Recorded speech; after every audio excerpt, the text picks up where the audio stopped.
cara tampil melakukan kebajikan. Nah, ini salah satu ajaran yang juga dari Muaro Jambi yang disebut budidaya atau lojong. Ya, itu lojong itu bahasa Tibet. Ini kalau diterjemahkan ke bahasa Indonesia jadinya budidaya. Mendayakan budi. Mendayakan. Jadi budi atau pengetahuan kita dari pengetahuan kita yang bajik ini berdayakan, makin powerful, buat makin powerful. Ini diajarkan oleh Serlimpa Dharmakirti Master di Modi kepada para biku di Tibet yang kemudian sampai sekarang masih dilestarikan teknik ini. Jadi melalui Jataka dan Awadana ini kita bisa belajar teknik budidaya, yaitu melakukan kebajikan dengan akal budi kita semakin meningkat kualitas dan kapasitas. Ini pengertian-pengertian yang dikembangkan dalam kisah Jataka ya, yaitu merupakan wujud praktik dari bodhicitta, pengembangan batin yang tergugah, yang melek, yang selalu bertekad untuk lebih terampil dan lebih baik berguna mencapai penggugahan untuk manfaat, kemudian memiliki aspirasi, komitmen menjalankan hidup seperti yang kita masuk ke kisahnya. Jadi sebenarnya kalau sharing ini cocoknya kemana, ada Pak siapa? Bukan, ada. Karena cerita Jataka ini isinya ratusan dan sampai hari ini kami juga belum selesai mengidentifikasi semua, ya, karena nggak gampang menjelaskan satu panel itu, dan banyak panel yang hilang, yang rusak, yang belum dikembalikan dengan tepat. Menurut catatan Balai Konservasi Borobudur itu masih ada sekitar 11.000 panel yang belum dikembalikan ke dinding Borobudur. 11.000 disimpan di gudang di Balai Konservasi. Dulu waktu pemugaran itu ya ngejar harus selesai itu kan, nggak semua bisa segera pas gitu, kan sulit. Kayak main puzzle kalau jumlahnya 20 nggak apa-apa, ini ribuan, ratusan ribu balok batu gitu disusun. Hari ini kita melihatnya sudah bersyukur gitu, sudah berterima kasih banget sama para arkeolog.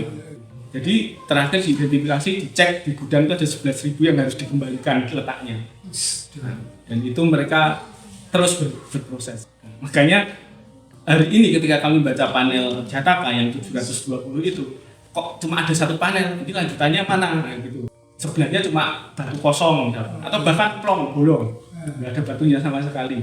Ada yang seperti itu. Karena yang di sisi Langkan, ini kan di sisi luar dinding ini, sebelah sana kan udara ini, nah, itu cuma plong gitu, nggak ada ceritanya. Nah seperti itu kami nggak bisa melanjutkan ceritanya, adegannya apa. Lalu kita mencocokkan dengan Sutra Saksi tadi, karyanya Arya Sura misalkan, ceritanya apa, itu cocok nggak? Misalkan gambar satu ekor gajah, lalu nggak ada sambungannya. Ini gajah yang mana? Ceritanya Arya Sura, teksnya itu, cerita gajah itu macam-macam.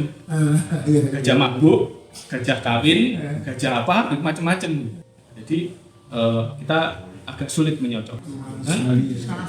Oh iya, nanti makanya saya cek dulu. Saya nanti akan. Oke, ini yang paling sederhana lah ya.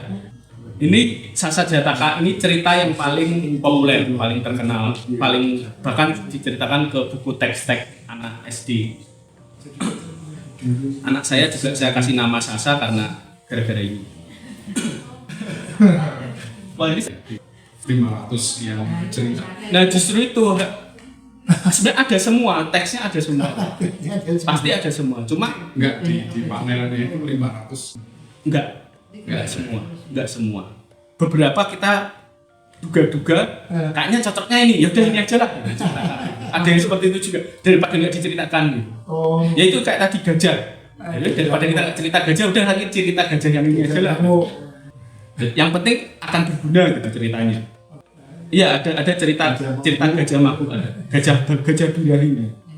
Ini ceritanya panjang nih, Awadana ini Rusa Saraba juga cerita yang populer.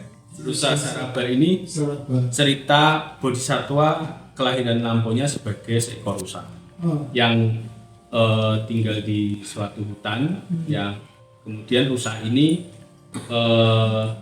dia sengaja sembunyi di hutan yang paling dalam supaya tidak diganggu manusia, karena Yang kiri. Ya. Oh, ini 91 ya. ceritanya 91. Ya. Ya, ini supaya dia tidak dibunuh. Kemudian cerita rusa ini banyak versinya juga. Ada rusa Saraba yang berkaki 8, ada yang berkaki 4. Kemudian ada ceritanya yang dia diburu lalu menyelamatkan pembunuhnya. Ada yang ceritanya dia ya. Ada yang ceritanya dia diburu karena dikhianati orang yang pernah ditolong. Nah, ini ceritanya macam-macam. Yang aja. Yang Ini menolong yang memburu dia. ini kayaknya kalau reliefnya ini bukan kayaknya sih. Kalau reliefnya ini orang yang dia menolong orang yang memburu dia. Memburu dia. Jadi ceritanya rusa ini sudah sembunyi di hutan, lalu ada raja yang pada kebanyakan raja suka berburu, marham satu suka. Ya, ya. Ini yang di tengah ini ada manusia. Ini yang diselamatkan. Oh, Ya. Ini kuda yang ditunggangi, ini rusanya. Ya. Kita potong dulu. Oh iya. Suara.